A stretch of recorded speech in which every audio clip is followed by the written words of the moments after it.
Hello, everyone, and welcome to In Limbo Conversations. Today we have with us Dr. Michael A. Peters, a distinguished professor at the Faculty of Education at the Beijing Normal University. He's also an emeritus professor in the Faculty of Education at the University of Illinois, Urbana-Champaign. His research interests include a wide variety of fields, and mainly, I think, education, philosophy, social policy.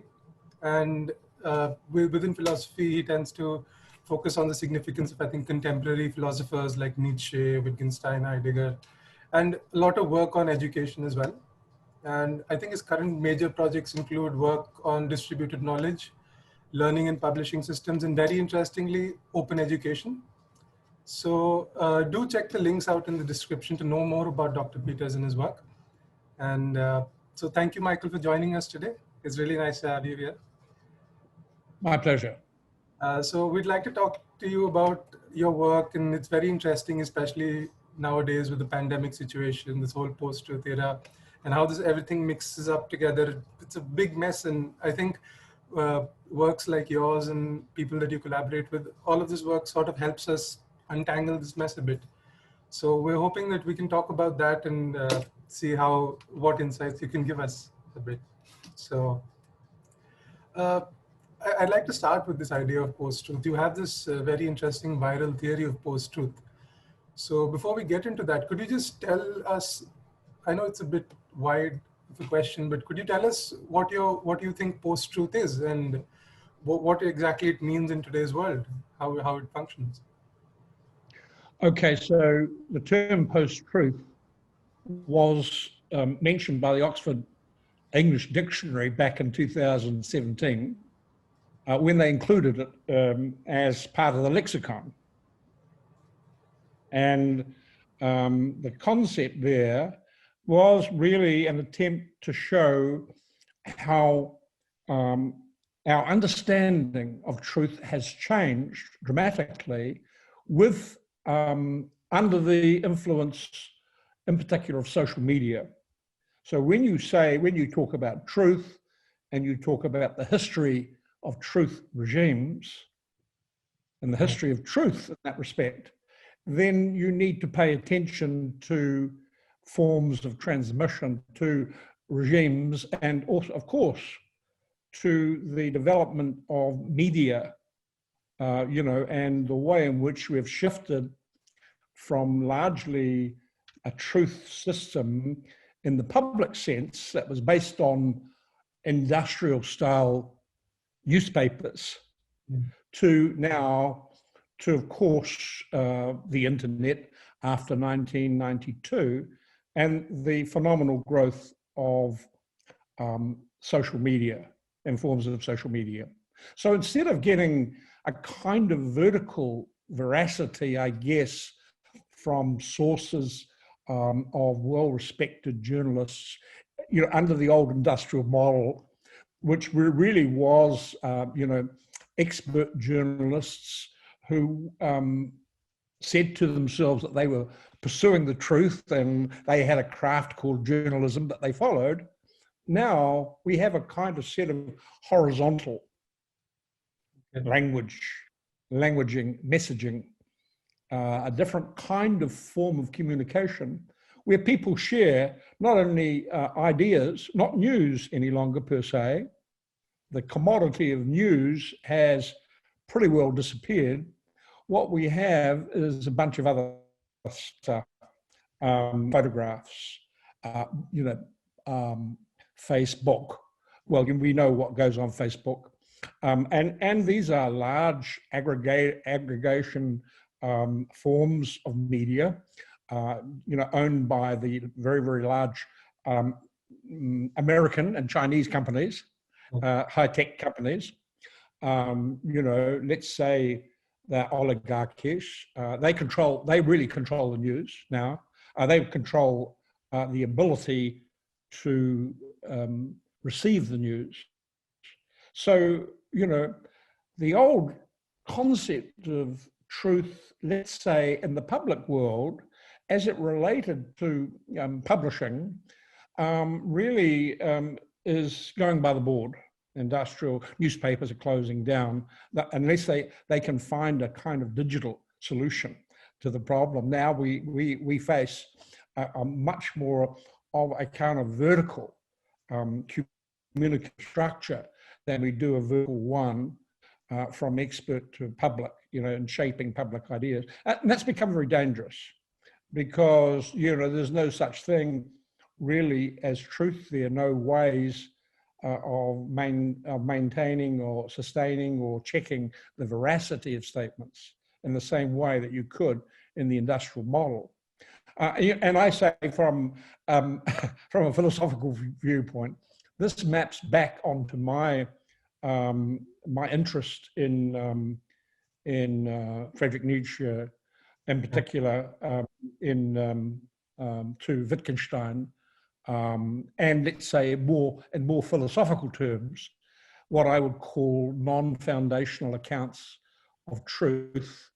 But also we would say, in relation to Heidegger, you go back to the pre-philosophical conceptions of truth in relation to, the Greek concept of aletheia or aletheia, which means, closest to, in Greek, to our concept of truth. And we find, for instance, in the Odyssey, the word aletheia is used, Heidegger's famous analysis of it in this case, and we have in the Odyssey, the phrase, "Then verily, child, I will tell you the truth."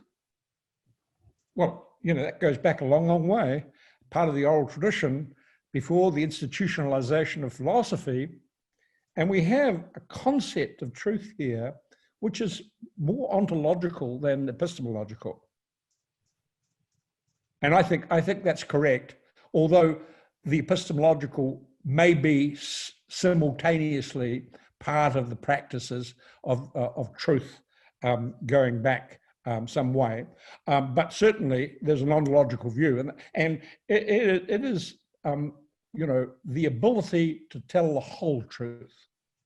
In the Homeric version of truth, it is a kind of responsibility to represent the whole story of something that's happened, the whole story.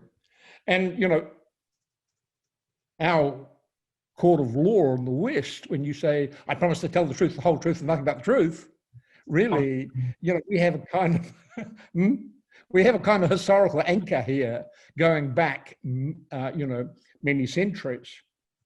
So I think we have to tell a story historically about the emergence of truth, different truth regimes. So I'm very influenced by Michel Foucault, particularly when he talks about parrhesia, and truth practices going back to the Greek. But I also, from my point of view, Foucault spent a lot of time talking about truth, the conditions of the practice of truth, of the truth teller, as opposed to, in the analytic tradition, much more kind of preoccupation with truth conditions, with the old Platonic true justified belief, kind of concept. From my point of view, and the Wittgensteinian point of view, really, is I don't think you can talk about truth without talking about lies. Yeah. So the two seem to me to be interlocking parallel kinds of language games. And, I think we need... Doesn't come up without lies on the side. You won't have truth if there weren't any lies, I guess. Yes. Right. Yeah, absolutely. Absolutely.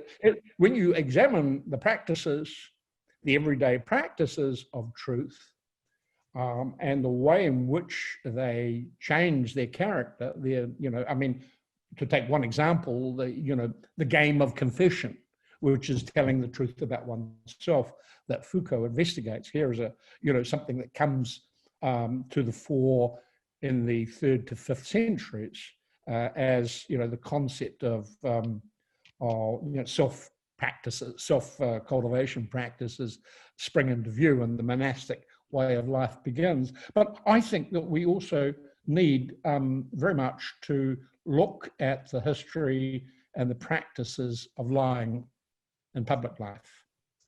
And when we do that, what we see is some very disturbing trends, which we can describe under the term post-truth. Yes. And many of them, we talk about the politics of post-truth. Many of them refer to the way in which politicians and others that seek to influence forms of government can massage the message, to use McLuhan's kind of term here, for political gain and for political purposes. And I think we see what we're seeing now in the US with Donald Trump is an extreme example of exactly this phenomenon. I think it's very dangerous for the world because, it muddies the water so much that it's very difficult for people to do instantaneous fact checking about what he says. And you see the technique, not just of the big lie, but of the many big lies. So people who have looked at his claims, they find that he has made thousands. He has made thousands of lies from the moment he took office, really. And I wrote a paper around that because it's a significant educational problem, I think. It's a problem for philosophers, for sure, but they're just a small group of people who live on the fringes of society. I'm saying it's central to public life. It's central to an educated public in particular, and to everybody who goes to school.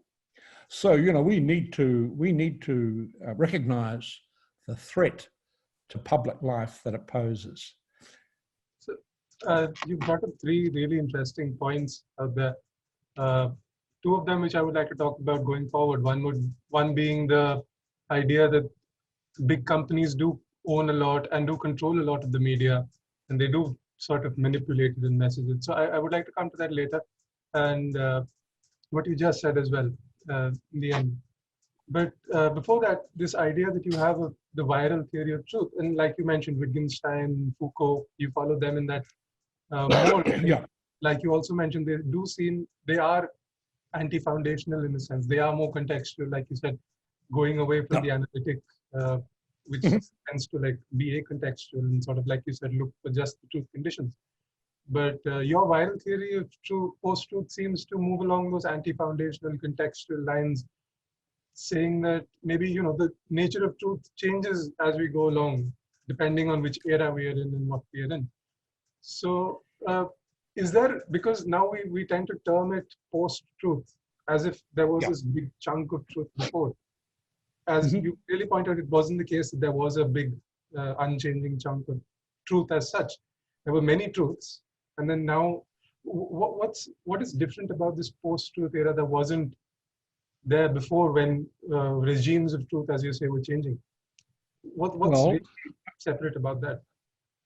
Okay, so I think we have to look very carefully at technologies of truth. I mean, I don't think, I'm both a materialist and a historicist. Okay, so that's my broad orientation. And I think we have to look at regimes of truth as they emerge. What we're facing at the moment, since 1992, has been this kind of networked development of social media, which has, come to be recognized in the 2000s as a regime of post-truth. Yeah. A post-truth. And, let's say, what are the differences? Well, of course, with the industrial news networks, you had a sort of top-down model of truth.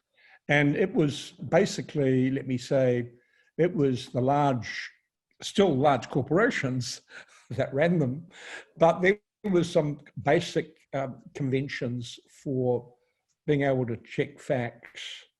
And, it was a slower medium. And after that change and that process of digitalization, what we see is a very different kind of news media emerging. As I say, horizontal rather than vertical, as one example, when you talk about sources and authorities and so on. And also, truth doesn't figure much, if at all, in the post-truth regime. It still can be determined according to the historically evolved, traditional means that we use to investigate the truth in a courtroom, or in a let's say a detective investigation, or in a classroom. There are methodologies that we learn and we follow, and these are, from a Wittgensteinian point of view, they are social practices that we have evolved to do this. When it comes to social media, we haven't, the concept of truth doesn't really figure greatly here. What does figure, though, is something that really is important from a social and epistemological point of view, and that is the rise of conspiracy and conspiracy thinking.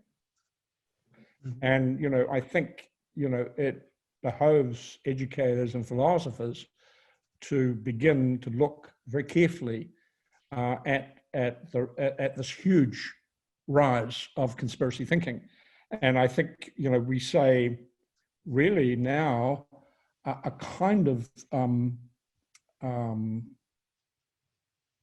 let me say, a huge increase in the number of conspiracies. And we might say also a form of government that has arisen called, government by conspiracy. Mm-hmm. And again, here, government by conspiracy, there are some very, very interesting examples here. I think that's where I used the term some years before the current coronavirus, came into view. I use the term viral modernity because I think that there are two forces in cultural and biological being, and that is, on the one hand, we would say biology, and in particular new biology. I'm talking about genomic science, mm-hmm. And on the other, I'm talking about information science and the way in which these two have come together.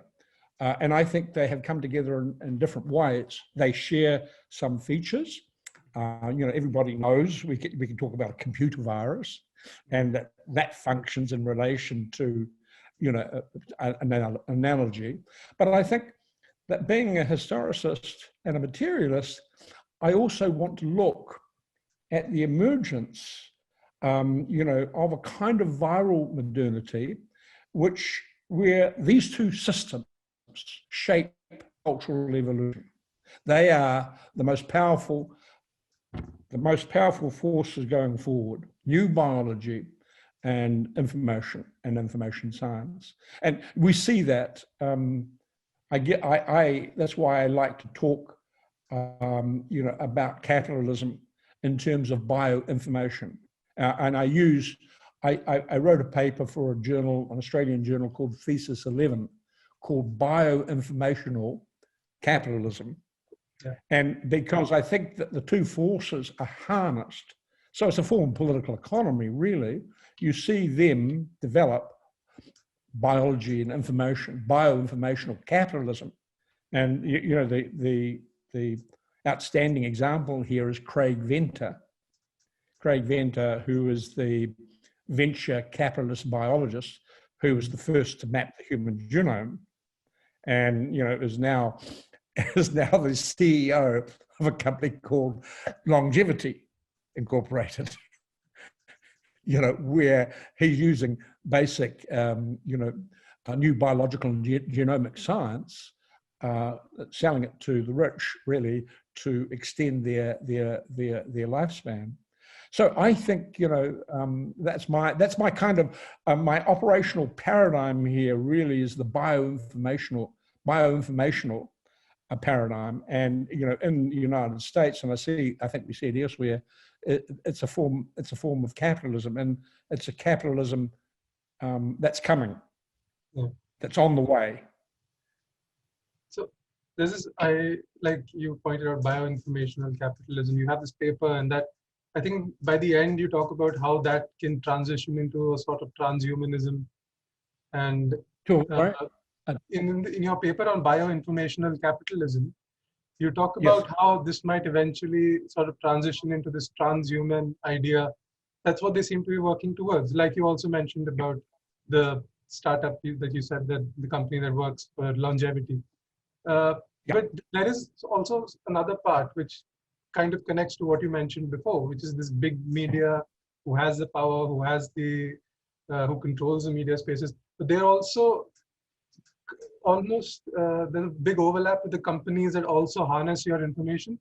Nowadays, you have a lot of information harnessing, sometimes even biological information harnessing. So there is another side of the information in the sense. There is a negative, non-positive side to that as well, which kind of connects to this whole idea of post-truth and how it works. And so maybe to sort of shorten the question or rephrase it, it would be, how do you see this idea of, okay, there is a rich section of the world which owns media, social media, all of this. They also have this information. They also have our information in our hands. And they seem to be playing this post-truth game a lot more than anyone else. Yeah. And well, so we have, let's say, in terms of this regime, we have the emergence of global players in a way we haven't seen before.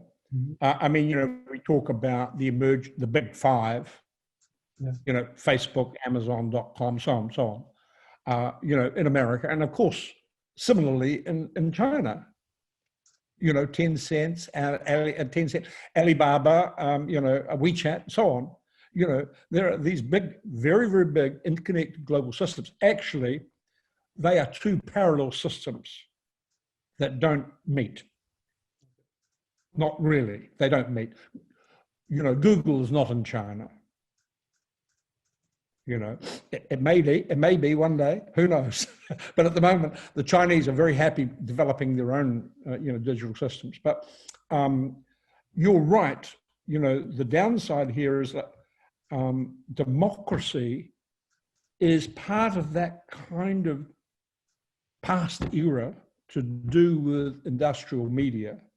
We haven't figured out what democracy looks like in the new digital era. People are very suspicious of the way in which companies like Facebook can sell, the data, personal data of 87 million people, and they can upset the apple cart when it comes to elections, as they did in the UK at the Brexit election. So, I mean, I think, the seriousness is to see this as an interconnected whole, and also to recognize the huge dangers to the way in which national democracies operate now. We don't seem to have the same interconnectedness as information capital.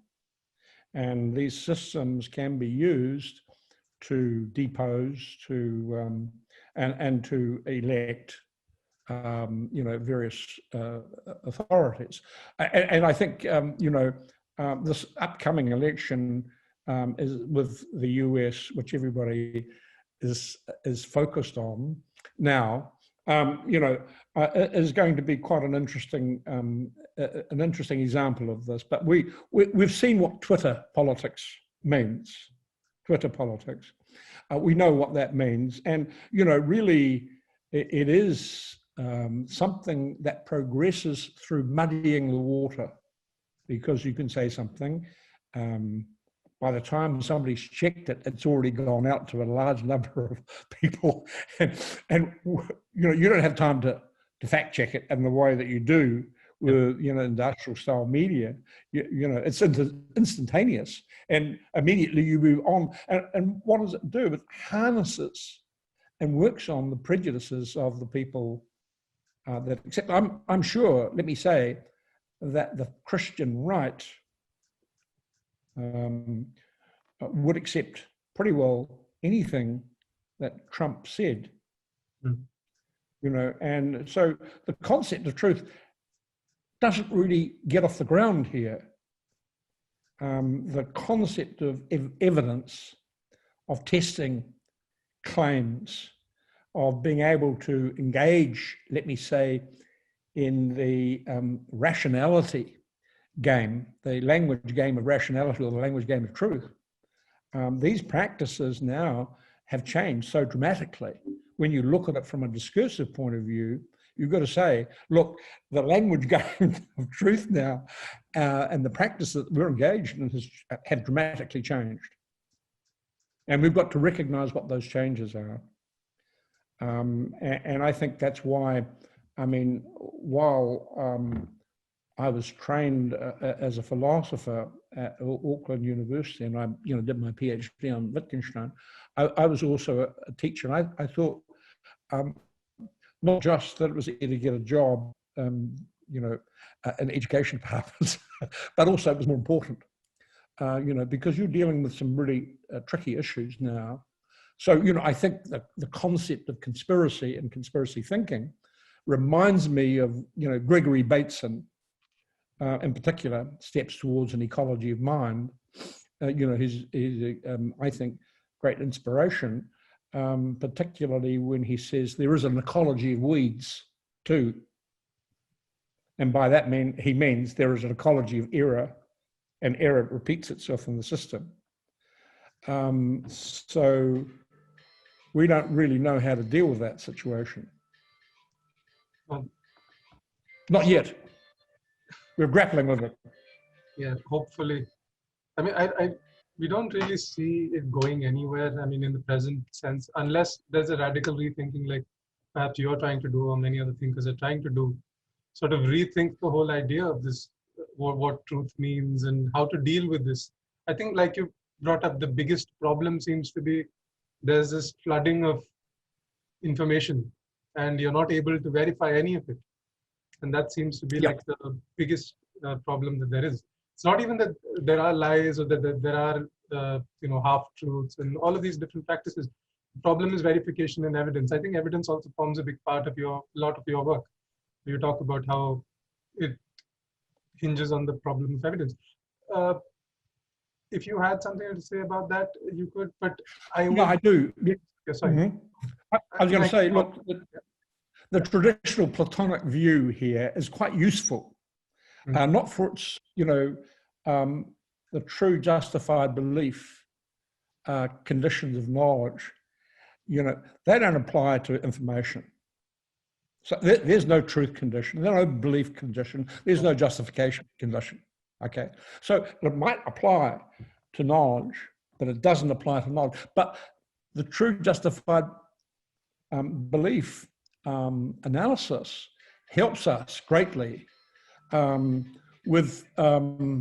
it helps us greatly with trying to distinguish between information and knowledge, because, you know, this information is still information. You know, let me say, you know, other forms of, you know, misinformation, deliberate misinformation, is still information. Yeah. But in neither case, so we've moved from kind of truth regimes, really, you know, from industrial media to digital systems. And these digital systems are information systems, and information systems don't really fulfill, or you can't really apply traditional philosophical criteria from the epistemological tradition to them. You know, I mean, you know, there's, as I say, there's no belief condition. You know, there's no truth condition, and there's no justification condition. There is just, you know, a kind of cybernetic rationality working there, and it's a global one. And as you also mentioned, the amount of information is, there's some law about it doubling every so many years. The massive amount of information out there is, is huge. So, and also we're moving into data intensive science. So it's actually changing. It's also changing the status of science and education. So I think you can talk about algorithmic science, and you can talk about algorithmic science, and also let's say forms of science that operate on quite different practices from that, that don't involve a knowing subject. They are algorithm derived forms of data analysis. And that's a very big step forward too, because, when you talk about truth, generally speaking, the fallback position is to talk about science as the embodiment of rationality. And now that kind of paradigm's up for scrutiny. I was going to ask you about education, but you mentioned a point about algorithms, and it reminded me of, since you also worked there, about China, and how they seem to not just be leading the way in that department with relation to algorithm and harnessing data and information, bioinformation in a sense, and putting that to use in a lot of ways. And you've been there, and I think you've worked there for a long time.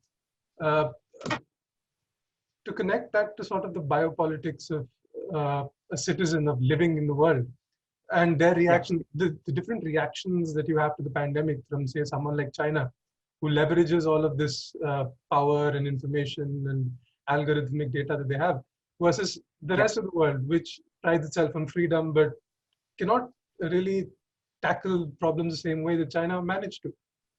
I don't know if it's a good thing, bad thing, but there seems to be a difference between how you can approach problems depending on what sort of information you have and what you do with it, especially with the human body and our lived experience. So what was your experience out there in China? What do you think is different about them? How do they use the information?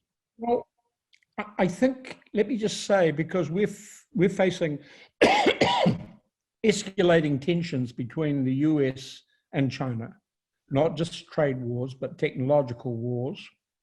And these wars emanate from not only a paranoid racist ideology against China, and you can prove that through data analysis of many of the tweets that have been made and so on. But the US and the White House understands they've been caught napping, and the Chinese have invested billions over the last decade into algorithmic science, deep learning, and so on. All those areas really, which are the digital technologies now that lead science. I prefer to use a term that Jean-François Lyotard uses, technoscience. I think the term technoscience, which Lyotard doesn't invent, actually comes from a Belgian philosopher who first used the term, and I use it as well, because I don't think we're dealing with science per se any longer. We're dealing with something called technoscience that operates differently. It's a different set of practices. I think the Chinese understood what the game was and invested, as I say, billions of dollars. They lead in all areas of digital technologies, and I think even with fully automated systems in relation to factory production, but also social systems. And we can see, when I say two distinct parallel technological systems that the world is currently, made up of, the American one and the Chinese one. And frankly, I really like WeChat. I use it all the time. I prefer it. I prefer it to Facebook. Now, and I think the real source of difficulty here, of tensions between the US and China, is because America really wants to slow China down, and they are really very worried about the dominance that Chinese have in these new areas of technology. Not only information science technology, but also in genomics, and the life sciences.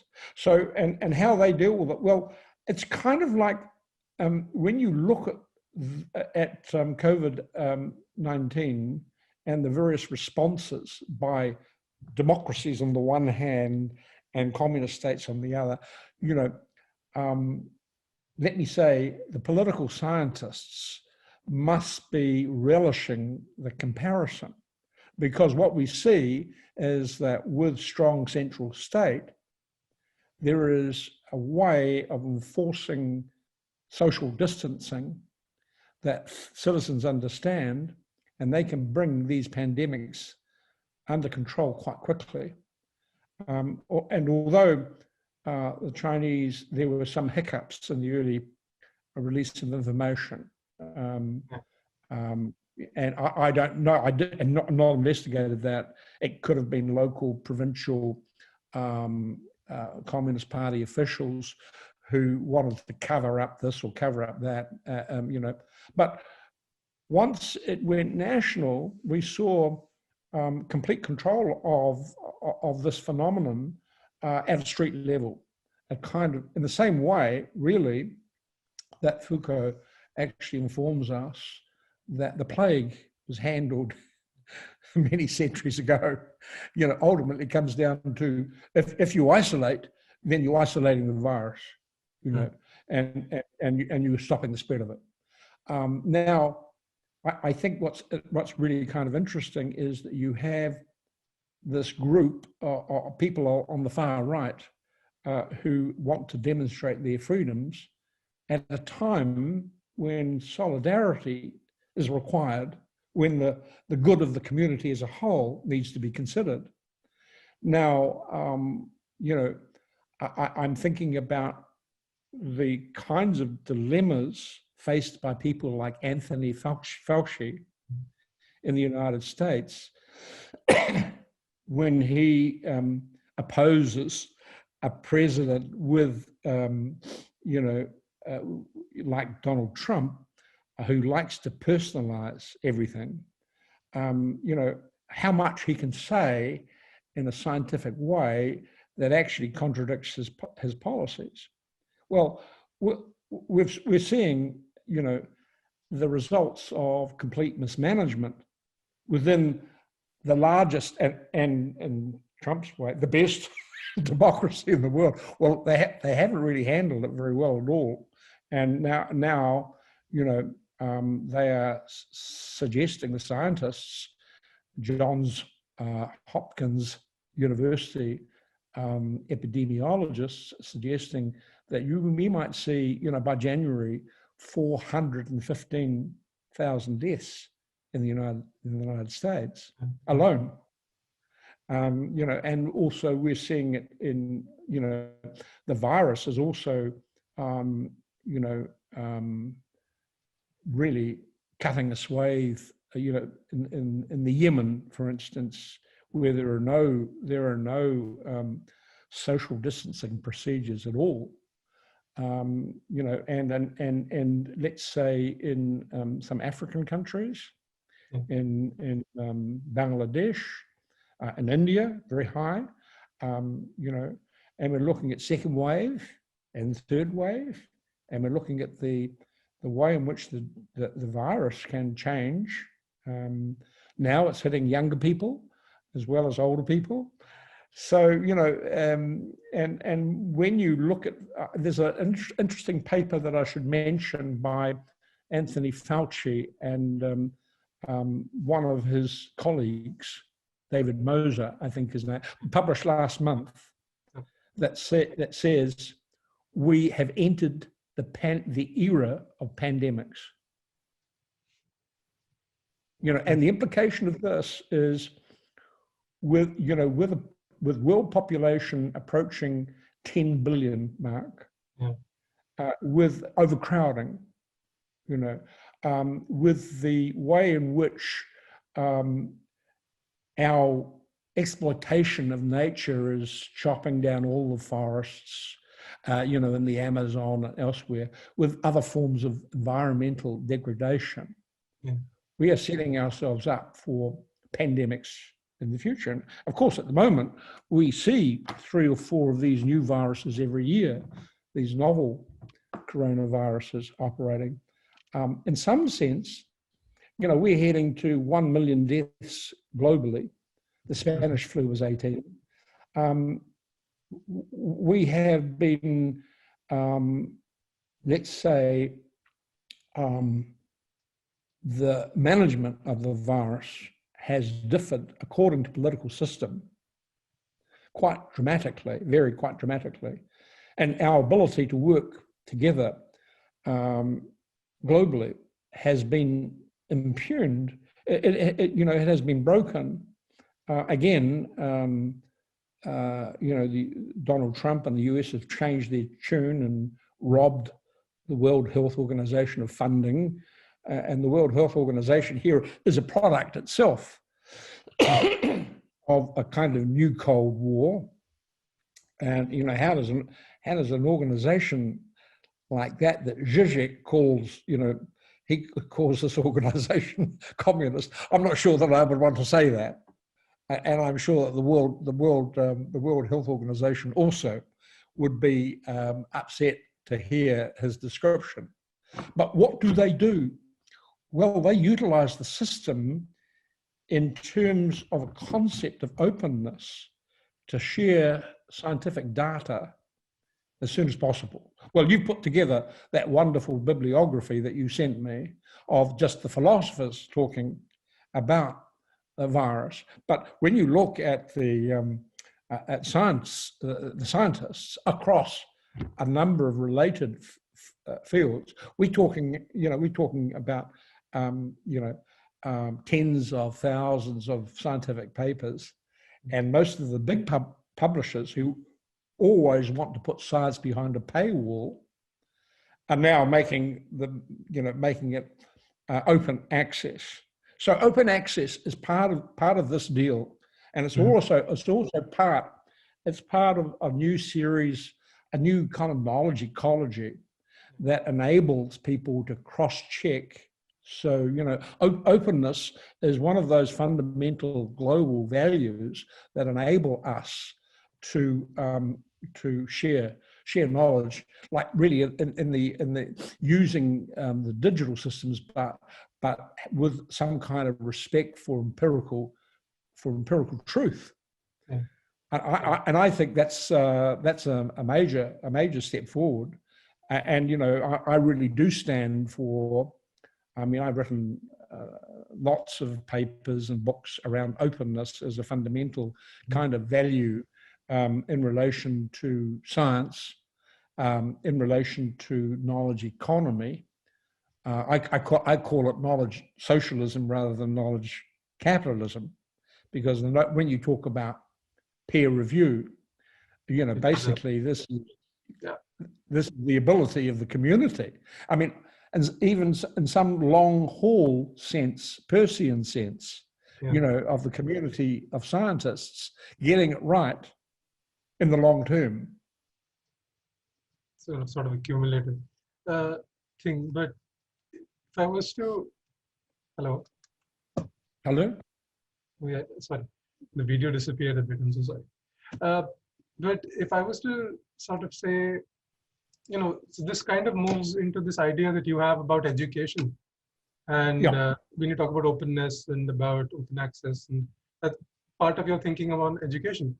But also, if you were to connect it to this whole post-truth barrage of information, misinformation, disinformation. And so this is my final sort of question, final thing that I would like to talk about, because I think it's sort of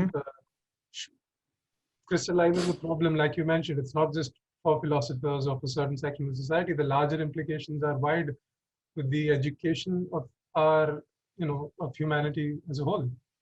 Yeah. Education, you have to think about it very differently from how we thought about it before. This whole thing just Yeah. changed. So, just to finally, what are your thoughts on education in this particular situation, the post-truth scenario, and like you said, with openness and all of those things? Is that how we have to move forward, with an open, sort of open access openness? Yeah, I think, this is a great argument for including philosophy at school level. We need to be able to approach these questions from a philosophical way. We need to teach kids really how to think philosophically, what a claim is, what is evidence, what is the history of evidence, what's the history here of science, and also I've got to say, one of the features of the current regime is that we've seen the huge growth of the far right, of which, white supremacism of Donald Trump is an outstanding example. And alongside that, we've seen the huge increase on social media of hate speech and hate groups. So we need to understand the philosophy of hate here. That's a great thing for schools to look at. The head of the UN recently sent a tweet around concerning the way in which the United Nations was very upset at the growth of hate speech on the media. Yeah. And we also, in New Zealand, we're a pretty open society, but we have, our elections coming up very shortly. We have one new party called Advance New Zealand, which is a really conspiracy party. Mm-hmm. They think the ability to manage the virus is actually a communist plot. And there's a lot also of that around the world. It's not just, I think, yes, delegated news. absolutely. And and I heard one person who, because epistemologically we need to understand the structure of conspiracy, and kids need to understand this as well. How do you appraise this stuff if it happens on social media? And here's the thing. I came across one flat earther who was a member of this new political party, and she's reported in the press as this is her understanding of flat Earth. She said, "Look, we're spinning at the Earth is spinning at so many 1,000 kilometers an hour. How come we don't spin off? Yeah. How come people just don't spin off?" Well, she had part of the explanation there, that the Earth actually is revolving at a considerable speed, but she really didn't have the concept of gravity to help her understand the absurdity of the claim that she was making. So, not all conspiracies are irrational. When journalists investigated Watergate, they were tracking, a conspiracy.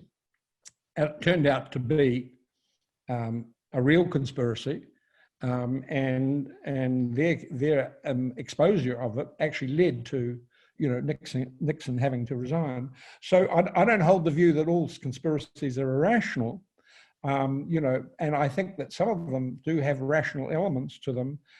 You can have false and true conspiracies, but I think that we have a duty to equip kids who have grown up in the social media world to come to to be able to appraise and come to terms with these claims, these very dangerous claims that really diminish the space for argument, for deliberation, and for assessing the truth of what people are saying. That was supposed to be my last question, but you mentioned something that really interested me. Made me think, when you give the example of the flat earthers or how they think, to say, And you said that, okay, this person didn't seem to have the complete concept of what gravity means and what it implies.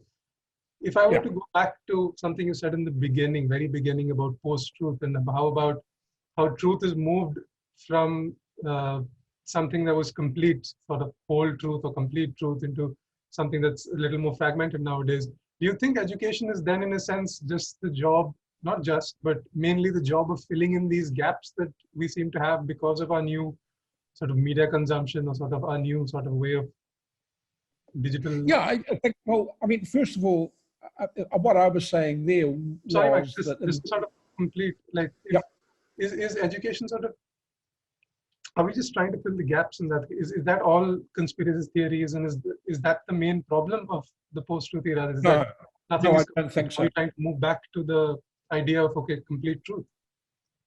No, I don't think so. I think some of it is deliberate misinformation, you know, and that now we do face a new conjunction of power of politicians with the big, global media systems, and also forms of algorithmic analysis that allow certain claims to be perpetrated that are clearly false, but that people believe them. So, that's a problem for not only for media, but also it has huge implications for democracy, because we can become the pawns of these systems. And I think, when you take the capitalist element into account as well, then you have the use of personal data that is aggregated without you ever having a say in it. And it can predict, ontologically, it can predict your moods, what you're willing to buy. It can plug into, your identity claims and be seriously manipulative. So, all of that, our curriculums, we've introduced media studies recently, but we need also philosophy in schools. And I think we need also, let me say, political economy, because I think those two need to go together. So that's what I would say in relation to education.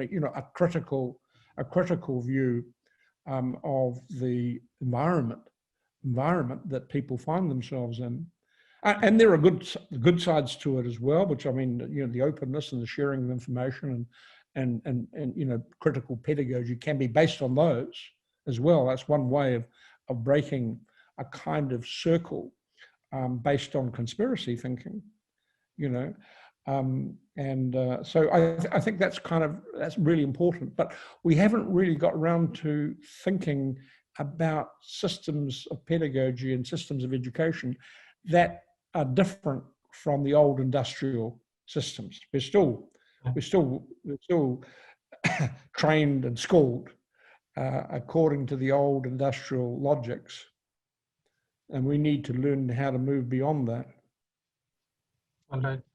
Thank you so much, Michael. I think that's all the questions that I have now. It was very interesting, and there's quite a lot of good ideas there that definitely help, like I was saying in the beginning, untangle a lot of this mess. So thank you very much. For everyone watching, do check out the links. We will be linking to Michael's work, and there'll be a lot of stuff to go through, because it's a lot of interesting stuff like we talked about, but in a lot more detail. So yeah, that's it. Thank you, Michael. Thank you so much for joining us. Okay, nice to talk to you, Alan.